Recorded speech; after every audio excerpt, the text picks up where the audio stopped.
Good morning, good afternoon, and good evening. Sa araw na to ay day off ko.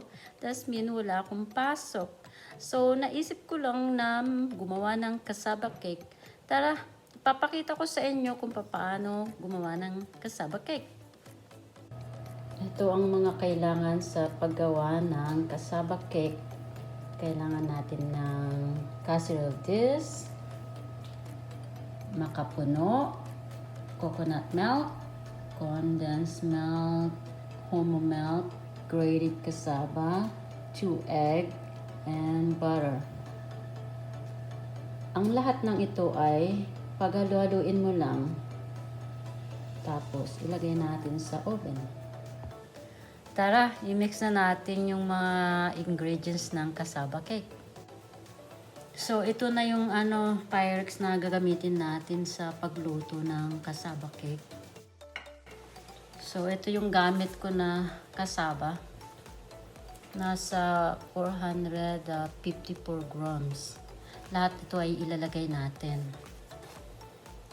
Ito na siya.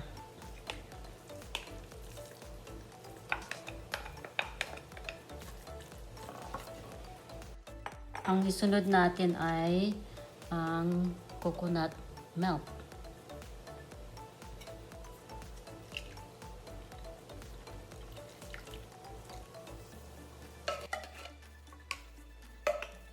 Tapos, ang isusunod ulit natin ay condensed milk. Ito, napakadali lang.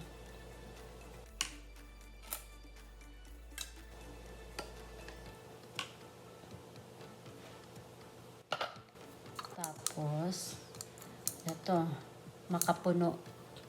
Lahat ito ilalagay natin.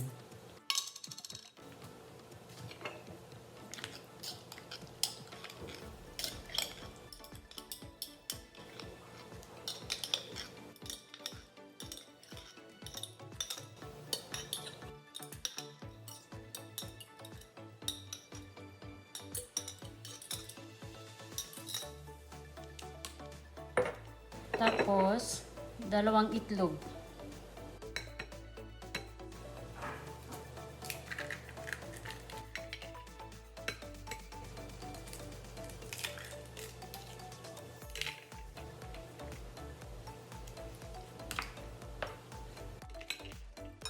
And then, 1/4 na whole milk.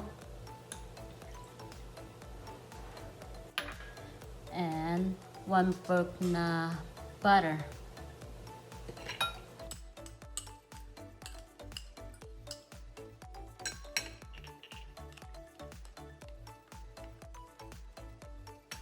Ayan lang.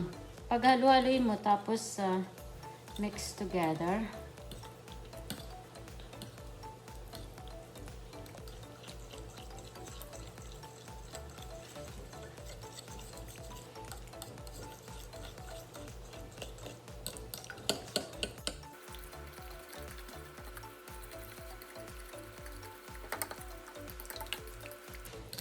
Kailangan i-mix mo.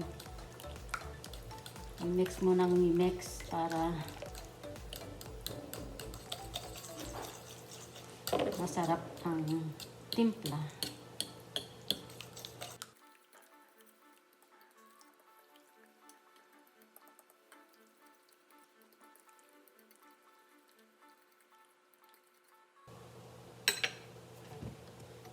Ayan, tapos na.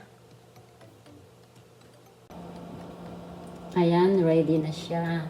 Tapos, isasalang na natin sa oven ng 350. So, ayan na yung cassava cake. Nag-golden brown na.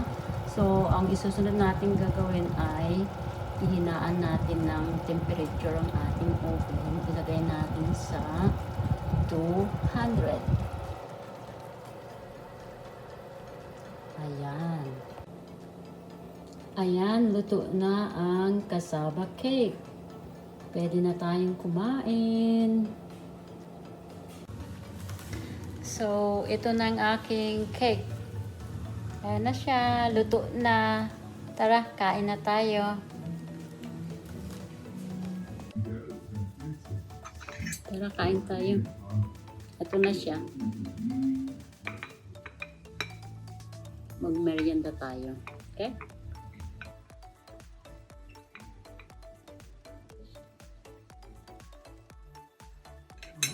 Sarap.